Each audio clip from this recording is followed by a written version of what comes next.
محدش يقدر يقولك ما تقدريش، ودور على اللي أحسن منك عشان تبقى زيه، واللي ياخده ياخده واللي يكمل يكمل، والبقاء للأقوى. أقوى المقصورة لجورجينا العرب ياسمين صبري.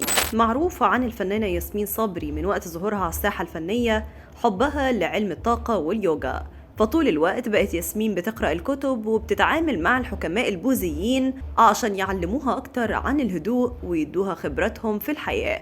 لكن الغريب إن ياسمين استخدمت النصائح دي عشان تنقل خبرتها هي كمان للجمهور، وبقت ما بتضيعش أي إيفنت بتحضره إلا وهي بتدي نصايحها للجمهور. ومش بس كده، ده كمان بقت تقول أقوال مأثورة عشان الجمهور يحفظها ويطبقها في حياته.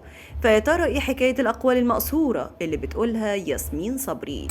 البداية مع حب ياسمين صبري لعلم الطاقة واليوجا. فياسمين بتحب تواظب دايما على ممارسة الرياضة واليوجا اللي بتطلع فيهم كل الطاقة السلبية اللي عندها، وبيساعدها انها تواجه الازمات والمشاكل في حياتها.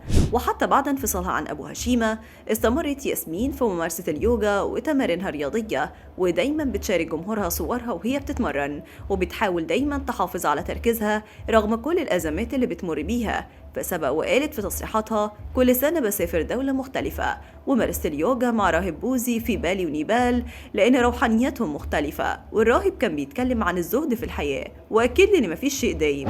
وفعلا كلامه كله بيأكد لك إن مفيش شيء دائم في الحب والحياة والسلطة والجمال والصحة، فالكل زائل ولا شيء يكمل الطريق إلى النهاية. ويمكن الحكمة دي هي اللي مكملة بيها ياسمين حياتها، وبتقدر تواجه بيها كل الأزمات، وبتحاول دايما تنقلها للجمهور عشان يستفيدوا منها.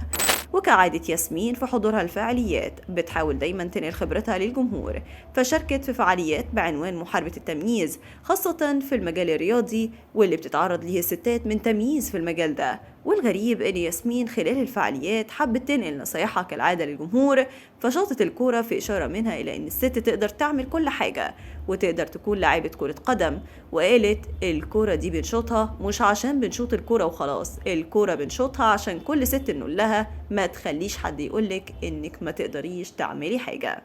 وما كانتش دي المرة الوحيدة اللي بتقول فيها ياسمين حكم ونصائح للجمهور، ففي كل الفعاليات اللي بتحضرها بتقول فيها نصائح وأقوال مأثورة للجمهور بيحفظها وبيعمل بيها. فسبق وقالت في الفعاليات واللقاءات اللي بتحضرها: ثق في عقلك وفي كل حواسك لما تحس بحاجة، لأن عقلك مش أذكى جهاز في جسمك، الأذكى هو الشعور والاستشعار.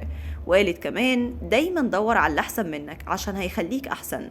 وقالت: الطاقة شبه عدوى البرد، ممكن تتنقلك على حسب طاقة الشخص اللي هتتعدي منه.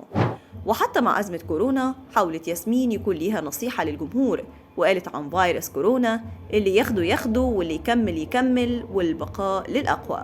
وكتير من الجمهور اتوقع ان ياسمين صبري بتحاول دايما تلجأ لليوجا وعلم الطاقة والنصائح في الحياة بسبب اللي مرت بيه في طفولتها، خاصة ان ياسمين صبري مرت بطفولة تعيسة، فدايما بتتكلم عن والدتها وجدتها ودورهم في تربيتها، وان والدها هو اللي قرر يبعد عنها مش هي. وقالت ان بعد ما باباها ومامتها انفصلوا راحت عاشت في بيت جدتها من ناحية والدتها، لان والدتها كانت دايما بتسافر بره بحكم شغلها، وكانت جدتها شديدة جدا معاها وفضلت ترعاها لحد سن 18 سنة. وبتقول ان ما كانش عندها اي وقت لرفاهية، وده اللي خلى شخصيتها ناضجة ومتحملة للمسؤولية، وبتحاول دايما تطبق كل اللي اتعلمته في حياتها من خبرات. شاركنا برأيك وقول لنا ايه رأيك في نصايح ياسمين صبري للجمهور.